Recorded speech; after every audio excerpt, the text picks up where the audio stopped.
Buongiorno amici. Gaza, Gaza, Gaza, come si fa a non parlare di Gaza in questo periodo? Io ovviamente ne voglio parlare a modo mio. A modo mio significa sostanzialmente due cose.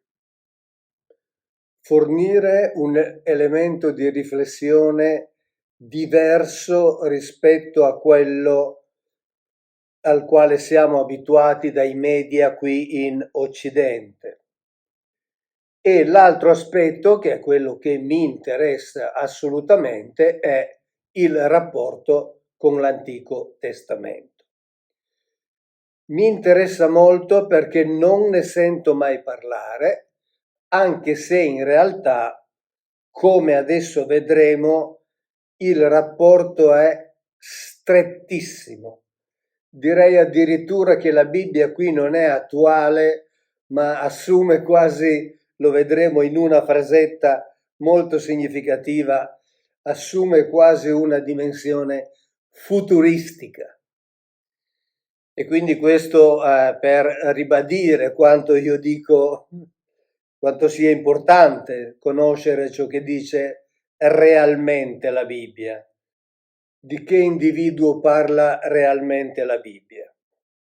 Oggi vi leggerò il pensiero di uno studioso francese che è Laurent Guénot, autore di molte opere di antropologia, storia, politica, sociologia, eccetera, ma è ciò che mi interessa rappresentare perché è un pensiero, come dire, molto crudo, lo vedrete, molto alternativo rispetto a ciò che siamo abituati a sentire, ma ciò che mi interessa non è fornirvi un giudizio mio sul merito di ciò che dice, ma sul metodo, che è la parte che mi interessa, che è appunto quel metodo che risulterà, lo vedrete, anche molto sorprendente, perché addirittura sembra difficile pensare che si possa arrivare ad affermare certe coincidenze, certe corrispondenze, eppure sono qui messe per iscritto. Quindi vi leggerò ovviamente a stralci il pensiero di questo autore, poi nella descrizione trovate anche tutti i vari riferimenti e le varie fonti. Allora, il tutto parte con gli accordi di Abramo, firmati nel 2020, che erano delle intese bilaterali concluse tra Israele, Emirati Arabi Uniti, Bahrain, Marocco e Sudan. Però al tavolo delle trattative mancava la Palestina, cioè mancava uno degli elementi fondamentali di ciò che sta succedendo in Medio Oriente. La dimenticanza, dice l'autore, non è casuale. La striscia di Gaza era stata tagliata fuori perché Netanyahu, per favorire la colonizzazione israeliana della Cisgiordania, aveva messo nel mirino colui che politicamente la controlla, cioè il presidente dell'OLP Abu Mazen. Una missione, quella di Netanyahu, che ha lasciato liberi i miliziani di Hamas, avversari sempre di Abu Mazen, liberi di intascare i pingui finanziamenti che dal Qatar e dall'Algeria finivano in tasca all'organizzazione paramilitare palestinese islamista e fondamentalista. E nella dichiarazione del 25 ottobre, quindi siamo veramente su una notizia freschissima, Netanyahu, paragonando Hamas all'ISIS, ha dichiarato: tutti i militanti di Hamas devono morire sopra la terra, sotto la terra, dentro Gaza e fuori Gaza, aggiungendo che lui e altri leader israeliani stanno lavorando per convincere i leader mondiali a sostenere la loro campagna. E dice che la loro guerra contro Hamas è un test per tutta l'umanità. È una lotta tra l'asse del male costituito da Iran, Hezbollah in Libano e Hamas, e l'asse della libertà e del progresso, naturalmente, rappresentato da Israele. E difatti il primo ministro ha definito Israele e i suoi alleati il popolo della luce. Poi, facendo appello all'unità nazionale, ha detto che così facendo il popolo ebraico realizzerà la profezia di Isaia. Poi vedremo più avanti quante volte la Bibbia sia utilizzata a supporto delle azioni e a supporto delle decisioni che vengono prese. È giunto il momento di unirsi per un unico scopo, per andare avanti e raggiungere la vittoria con forze congiunte, in una profonda convinzione della nostra giustizia, una profonda convinzione dell'eternità del popolo ebraico, ha detto Netanyahu. Realizzeremo la profezia di Isaia.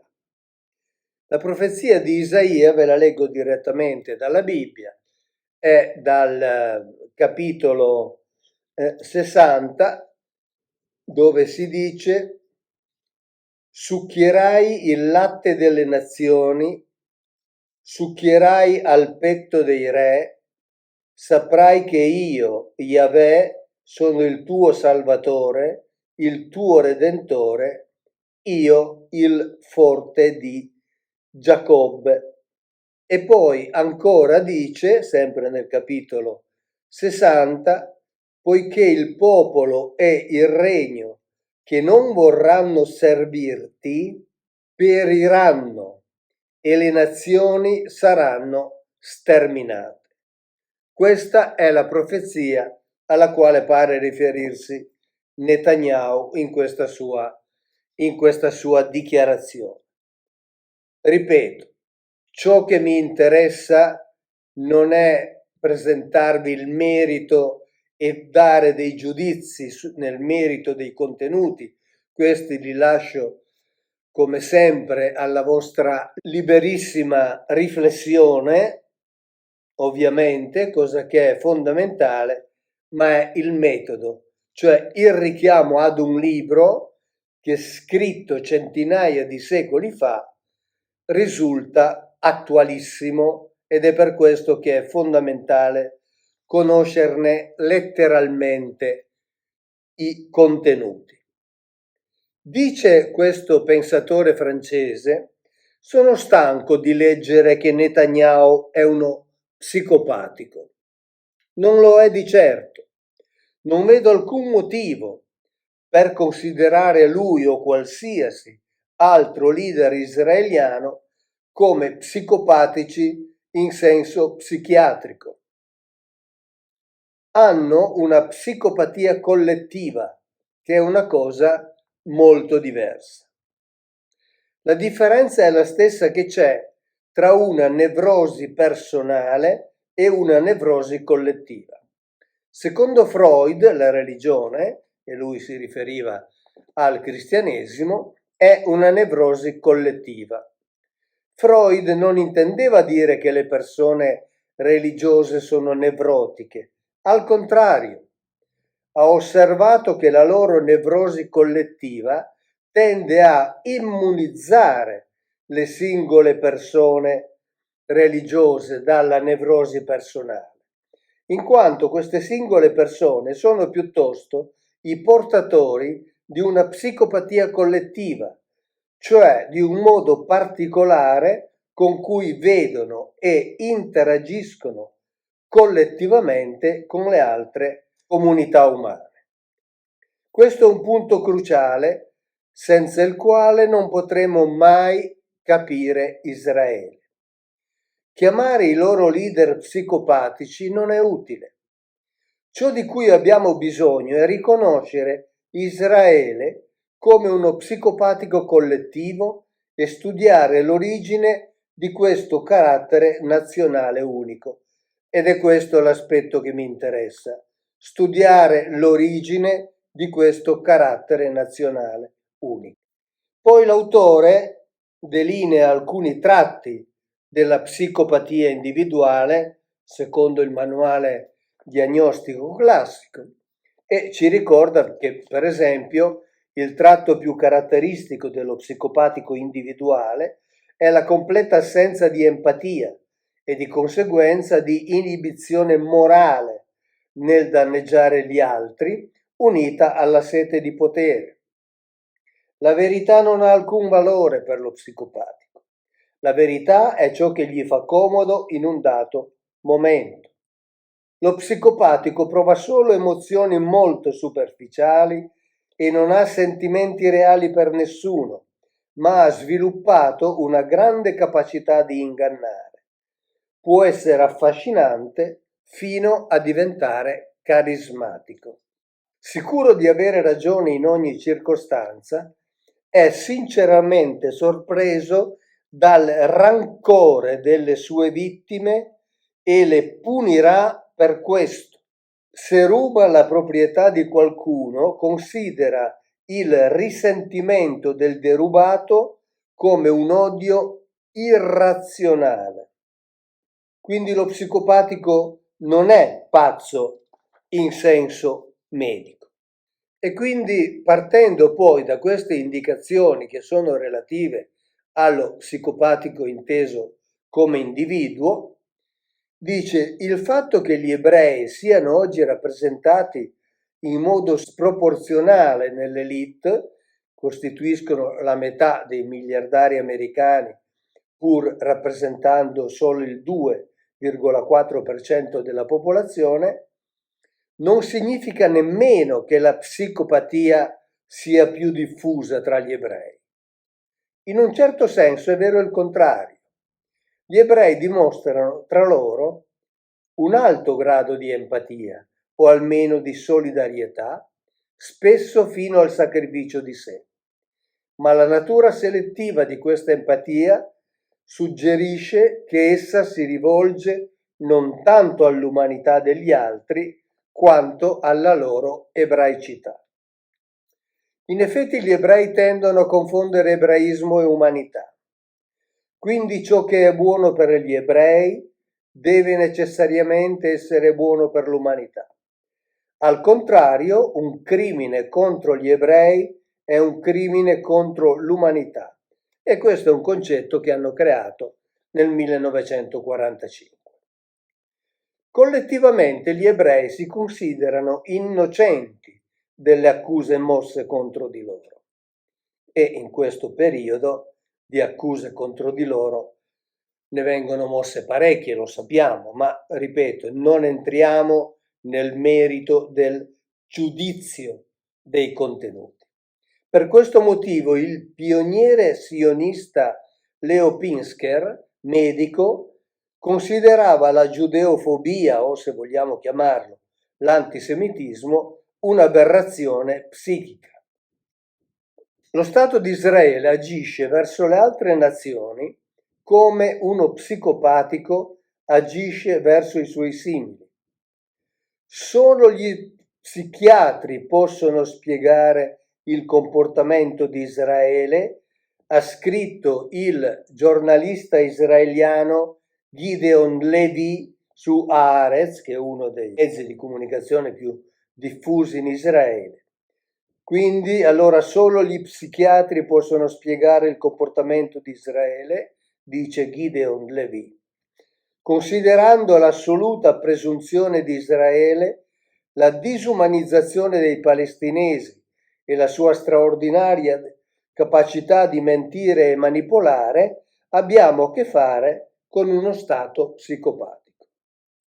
Facendo un parallelo tra la psicopatia e l'atteggiamento di Israele, non biasimo gli israeliani o gli ebrei in quanto individui, e dobbiamo ricordare che ci sono moltissimi individui ebrei che sono contrari alle decisioni prese dai loro governanti, che sono contrari, in altre parole, all'ideologia sionista.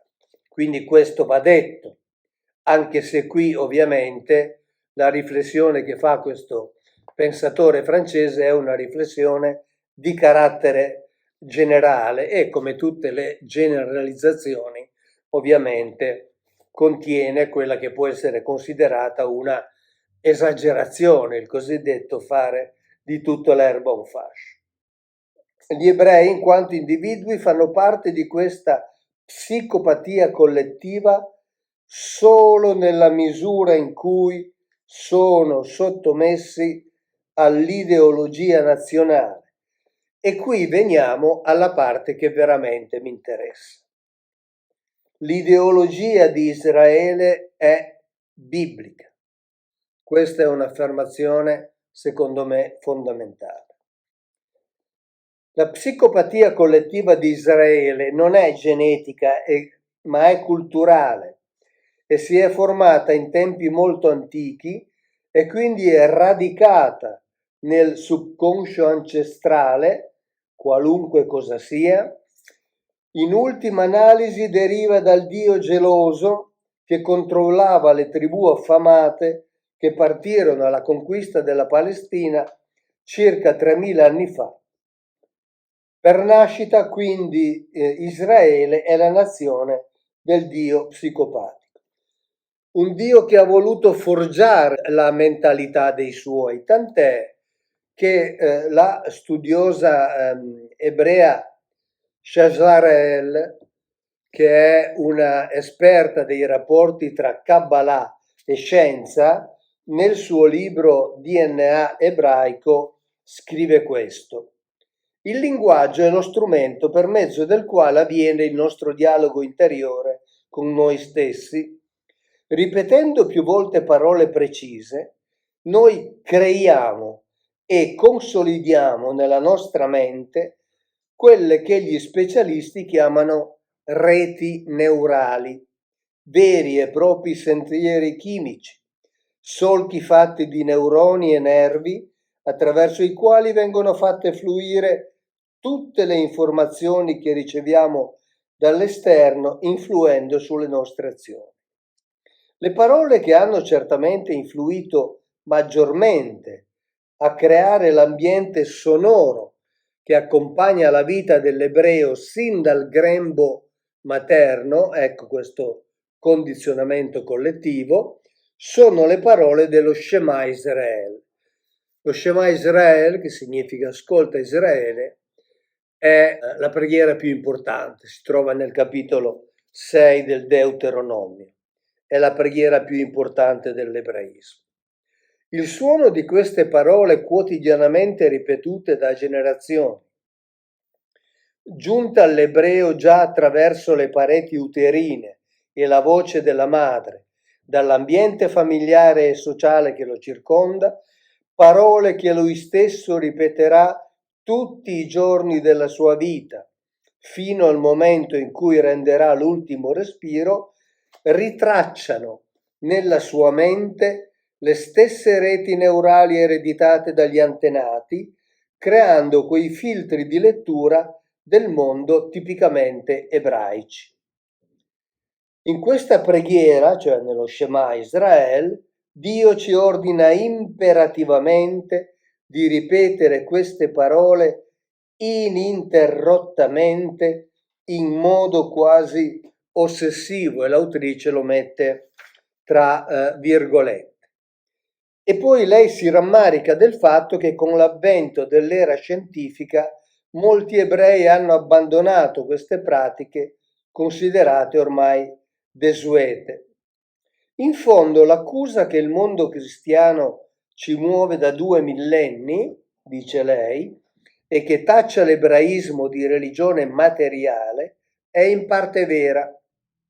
L'ebraismo, a differenza delle altre religioni più spiritualistiche, che oppongono lo spirito alla materia, congiunge l'elemento astratto della fede all'osservanza esatta, concreta e materiale dei comandamenti divini. E adesso vediamo qui nel prosieguo del pensiero di questo autore francese quanto questo appaia vero. Riprendo la lettura dall'ultima frase dove si diceva l'ideologia di Israele è biblica. La psicopatologia collettiva di Israele non è genetica, è culturale e l'abbiamo letta qui.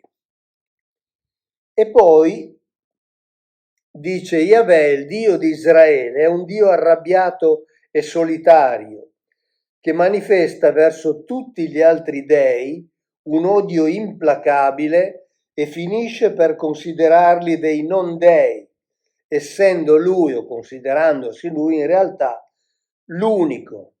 E questa analisi deriva appunto dal fatto che si considera un Dio geloso. E questo lo caratterizza chiaramente come uno psicopatico tra gli dei.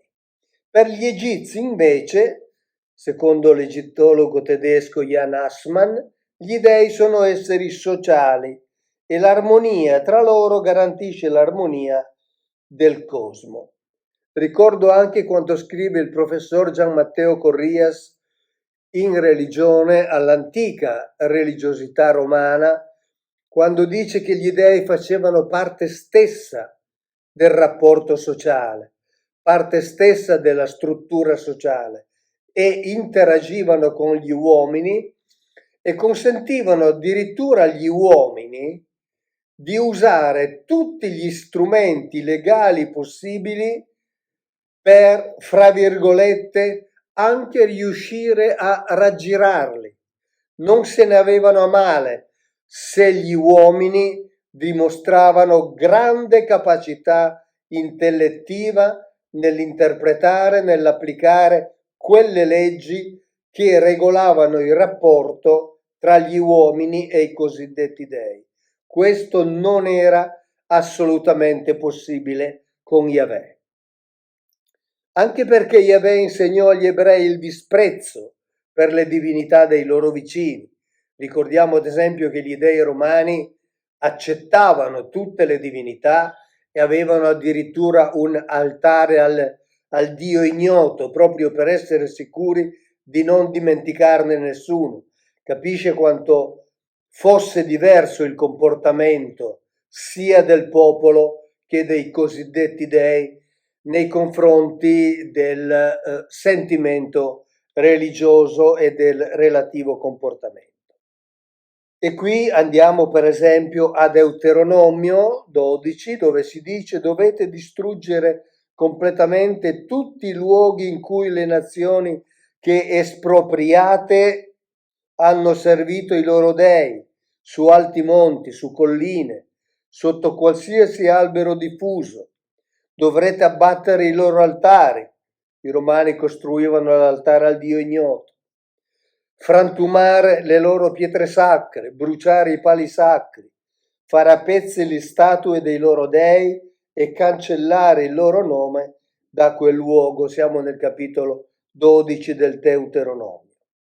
Yahweh può anche essere considerato, ovviamente lo sappiamo, un personaggio di fantasia, e io dico da sempre: facciamo finta che ciò che c'è scritto nella Bibbia sia vero.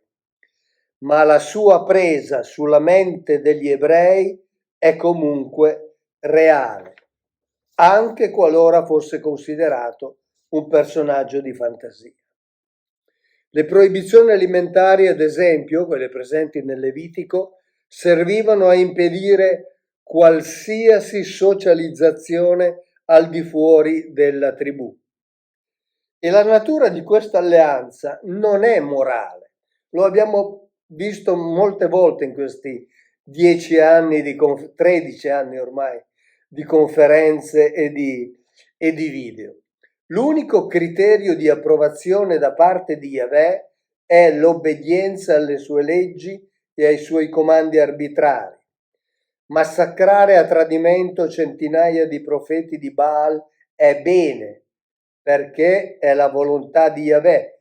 Vi invito a leggere il capitolo 18 del primo libro dei Re, che per motivi di brevità non sto a leggervi adesso, ma è la vicenda di Elia di cui ho parlato anche nei libri. Mostrare misericordia al re degli Amalechiti è male, perché quando Yahweh dice uccidete tutti, intende tutti. E nel capitolo 15 del primo libro di Samuele si narra appunto del fatto che Yahweh ordina a Saul, che allora era re, di uccidere tutti gli Amalechiti, compresi gli animali. Lui esegue una parte di questo ordine, cioè uccide tutti gli Amalechiti, ma lascia in vita il re e gli animali. Ebbene, per questo suo atto di, chiamiamola, misericordia, Saul viene destituito dalla sua posizione di re. Cioè, Yahweh lo fa decadere non perché ha ucciso, ma perché ha lasciato in vita uno. Lo fa decadere perché non ha ubbidito ai suoi ordini, che erano quelli di uccidere tutti. L'idea che la sofferenza ebraica derivi dal fatto che gli ebrei si sono allontanati dalla loro stessa legge ricorre quasi come un battito di tamburi costante in tutta la Bibbia. Se gli ebrei seguono il comandamento di Yahweh di estraniarsi dal resto dell'umanità, in cambio Yahweh promette di renderli padroni. Per esempio in Deuteronomio 26, e lo andiamo a prendere, Deuteronomio 26, 18 dice: Yahweh oggi ti ha fatto dichiarare di essere un popolo di sua proprietà, come egli ti ha detto, ma solo se osserverai tutte le sue leggi, così che egli ti renda superiore per rinomanza, splendore e gloria a tutte le nazioni che ha fatto, e tu sia un popolo consacrato a Yahweh, il tuo Elohim. Quindi questa è una indicazione precisa. Io ti metto al di sopra di tutte le nazioni, ma tu devi obbedire in tutto e per tutto ai miei ordini. Quindi vedete quanto sia attuale la Bibbia. E ancora, se Israele seguirà scrupolosamente la legge, Yahweh promette di sottomettere tutte le nazioni al dominio di Israele e di distruggere quelle che oppongono resistenza.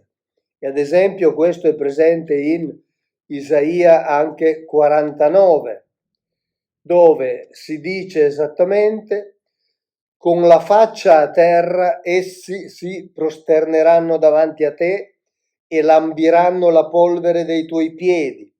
Allora saprai che io sono il Signore, cioè Yahweh, e che non saranno confusi quelli che sperano in me.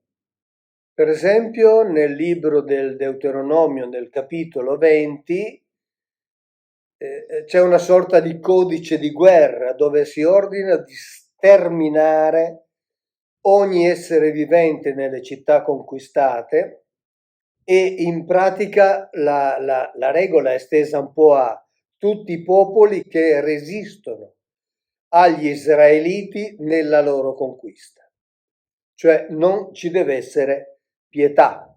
Per esempio nella città di Ai, ricorda il pensatore francese, e qui siamo in Giosuè capitolo 8, vi invito ad andarlo a leggere, gli abitanti furono tutti massacrati, 12.000, finché non ne rimase in vita nemmeno uno e nessuno riuscì a fuggire.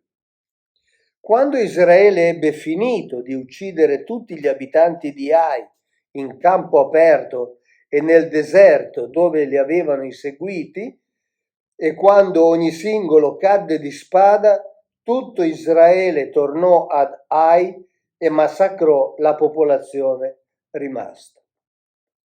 Ritengo che il nome di certe città che sono citate nel libro di Giosuè possa tranquillamente essere sostituito con Gaza, alla luce dei fatti. È la cronaca che ci raccontano i telegiornali tutti i giorni, purtroppo.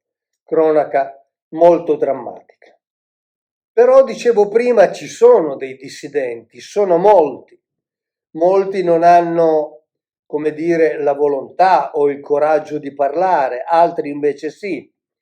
Come ha scritto Abigail Abarbanel in un suo lavoro Perché ho lasciato il culto ebraico, I conquistatori sionisti della Palestina, perché il sionismo adesso lo vedremo ancora un'altra cosa rispetto all'insieme del popolo ebraico, hanno seguito molto da vicino il dettame biblico di Giosuè di entrare e prendere tutto. Per un movimento apparentemente non religioso, come è e come deve essere il sionismo, è straordinario quanto il sionismo abbia seguito da vicino la Bibbia. Kim Hernin, un altro dissidente israeliano, ha scritto: non riesco a contare il numero di volte in cui ho letto la storia di Giosuè e neanch'io non riesco a raccontare il numero di volte in cui vi ho letto dei passi in questi 13 anni, come racconto del nostro popolo che entra in possesso della terra promessa, senza fermarmi a dire: ma questa è una storia di stupri, saccheggi, massacri, invasioni e distruzione di altri popoli. Yahweh offre solo due strade possibili a Israele: la dominazione delle altre nazioni, se Israele mantiene l'alleanza di separazione di Yahweh, o l'annientamento da parte di queste stesse nazioni se Israele rompe l'alleanza. E andiamo a leggerlo ad esempio in Giosuè: perché se volterete le spalle a Yahweh e vi unirete al resto di quelle nazioni che sono rimaste fra voi, se contraete con esse matrimoni e vi mischierete con esse ed esse con voi, allora sappiate che Yahweh vostro Elohim non scaccerà più quelle nazioni davanti a voi, ma esse saranno per voi una rete, una trappola, un flagello ai vostri fianchi e spine nei vostri occhi, finché non siate spariti da questa buona terra che Yahweh vostro Elohim vi ha dato. Poi l'autore prosegue affermando chiaramente che il movimento sionista è biblico. Che cosa ha a che fare con il sionismo? Il sionismo non è un'ideologia laica? Credo sia giunto il momento di dissipare questo equivoco. Il sionismo è un prodotto dell'ebraismo e l'ebraismo è radicato nella Bibbia ebraica. Che l'abbia letta o meno, che la giudichi storica o mitica, ogni ebreo basa in ultima analisi il suo ebraismo sulla Bibbia o su ciò che sa della Bibbia. Da un punto di vista religioso la Bibbia conserva la memoria e l'essenza dell'alleanza con Dio, mentre da un punto di vista laico la Bibbia è la narrazione fondamentale del popolo ebraico e il modello con cui gli ebrei interpretano tutta la loro storia successiva: la dispersione, l'olocausto, la rinascita di Israele e così via. Ricordo che il 18 luglio del 2018 la Knesset, cioè il Parlamento israeliano, ha promulgato una legge nella quale testualmente si dice che Israele, in quanto Stato, è la casa nazionale del popolo ebraico. Va detto che questa legge è stata votata con 62 voti favorevoli, 55 contrari, 2 astenuti. È stata anche molto criticata, ovviamente, perché l'ho detto, non tutti gli ebrei sono concordi con il governo israeliano, con Netanyahu in particolare, ma sta di fatto che questa è una legge che ha delle connotazioni ben precise che lascio considerare a voi stessi. Prosegue il pensatore francese: è vero che Theodor Herzl, il profeta del sionismo politico, non si è ispirato alla Bibbia. Tuttavia egli chiamò la sua ideologia sionismo utilizzando il nome biblico di Gerusalemme. I sionisti successivi a Herzl e gli effettivi fondatori del moderno Stato di Israele, invece si sono ispirati alla Bibbia. La Bibbia è il nostro mandato, dichiarò Chaim Weizmann nel 1919 e nel 1948 offrì a Truman un rotolo di Torah per il suo riconoscimento di Israele. Non c'è quindi dubbio che lo Stato di Israele sia stato fondato sulla base della rivendicazione biblica. Ed è per questo che io da anni dico quanto la Bibbia sia importante, quanto sia fondamentale conoscere che cosa veramente dice. Perché se noi ci limitiamo a considerarla un testo pieno di miti e di leggende, le facciamo fare la fine dell'Iliade e dell'Odissea, che tra l'altro sono come la Bibbia, cioè contengono una sostanza storica di verità. Ma facciamo fare quella fine nel senso che le togliamo ogni importanza e invece l'importanza ce l'ha e come, ed è un'importanza drammatica. David Ben Gurion, l'autore e padre della nazione, aveva una visione biblica del popolo ebraico. Per lui la rinascita di Israele nel 1948 era parallela all'esodo dall'Egitto, alla conquista della terra da parte di Giosuè, ecco che ritorna questo libro che è fondamentale, e alla rivolta dei Maccabei.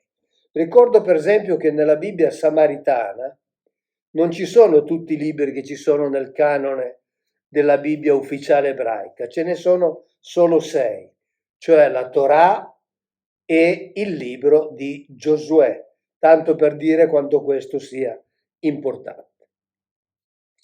Ben Gurion non era mai stato in sinagoga e mangiava carne di maiale a colazione, eppure era immerso nella storia biblica. Non ci può essere una valida educazione politica o militare su Israele senza una profonda conoscenza della Bibbia, era solito dire, così scrivono i suoi biografi. La mentalità biblica di Ben Gurion divenne sempre più evidente con l'avanzare dell'età. Si consideri ad esempio che mentre implorava Kennedy di permettere al suo popolo di avere la bomba atomica perché gli egiziani volevano sterminarli, profetizzò nel 1962 che entro 25 anni Gerusalemme sarebbe stata la sede della Corte Suprema dell'Umanità per dirimere tutte le controversie tra i continenti federati, come profetizzato da Isaia. Ben Gurion, dice l'autore, non era pazzo, stava semplicemente pensando in modo biblico.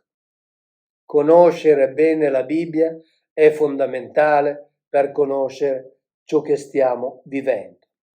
Quasi tutti i leader israeliani della generazione di Ben Gurion e di quelle successive condividono la stessa mentalità biblica. Anche per Gaza i sionisti hanno, come dire, le loro motivazioni. Nel libro dei Giudici, al capitolo 1, c'è una cosa strana.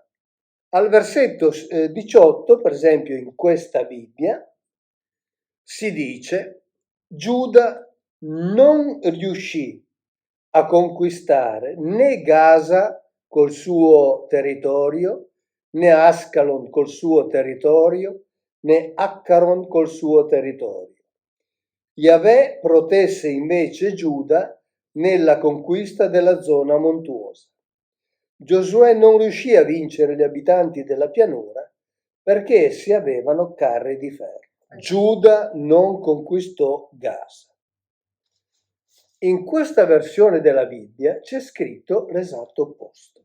Giuda prese anche Gaza con il suo territorio, Ascalon con il suo territorio ed Ecron con il suo territorio. Il Signore fu con Giuda, che scacciò gli abitanti delle montagne, ma non poté scacciare gli abitanti della pianura perché avevano carri di ferro. Quindi in una Bibbia c'è scritto che Giuda non riuscì a conquistare Gaza, in un'altra Bibbia c'è scritto che Giuda conquistò Gaza. Insomma, sembra di ascoltare l'informazione e la disinformazione dei tempi nostri, che è veramente uno strumento drammaticamente micidiale per quanto riguarda le cose che noi dobbiamo conoscere. E non vale soltanto per gli stati guidati da tiranni, ma purtroppo vale anche per le democrazie, il che insomma non ci fa certo meritare una medaglia di onore. Quindi Gaza da sempre è motivo e territorio di scontro feroce, al punto che ci sono addirittura due versioni. Devo dire che la versione che nega la conquista di Gaza è stata introdotta dagli autori greci, che introdussero la particella uk, cioè non, perché? Perché subito dopo, come vi ho letto, c'è scritto che Yahweh aiutò Giuda nella conquista della zona montuosa, ma non in quella della pianura. E quindi viene da pensare che Giuda non sia riuscito a conquistare Gaza. Però nella Bibbia ebraica, scritta in ebraico, c'è scritto invece che Giuda conquistò Gaza. Quindi informazione e disinformazione che non appartengono soltanto ai nostri tempi. Nel governo israeliano ci sono ormai dei fanatici della Bibbia, come il ministro della sicurezza nazionale, Itamar Ben-Gvir, che ogni giorno spara citazioni bibliche, dice l'autore. Ancor più di Ben Gurion, Benjamin Netanyahu pensa in modo biblico. Per esempio nel 2015 ha drammatizzato davanti al Congresso americano la sua fobia per l'Iran, facendo riferimento al libro biblico di Ester. Siamo un popolo antico. Nei nostri quasi 4.000 anni di storia, molti hanno cercato ripetutamente di distruggere il popolo ebraico. Diceva allora: domani sera, in occasione della festa ebraica di Purim, leggeremo il libro di Ester, cioè il libro di un potente viceré persiano di nome Haman, che complottò per distruggere il popolo ebraico circa 2500 anni fa. Ma una coraggiosa donna ebrea, la regina Ester, smascherò il complotto e diede al popolo ebraico il diritto di difendersi dai suoi nemici.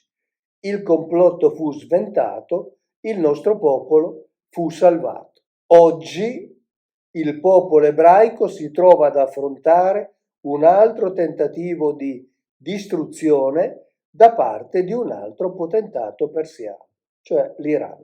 Netanyahu aveva programmato il suo discorso alla vigilia di Purim, che celebra il lieto fine del libro di Ester, che consisteva nel massacro di 75.000 uomini, donne e bambini persiani. Nel 2019 Netanyahu ha pronunciato queste parole durante un tour in Cisgiordania.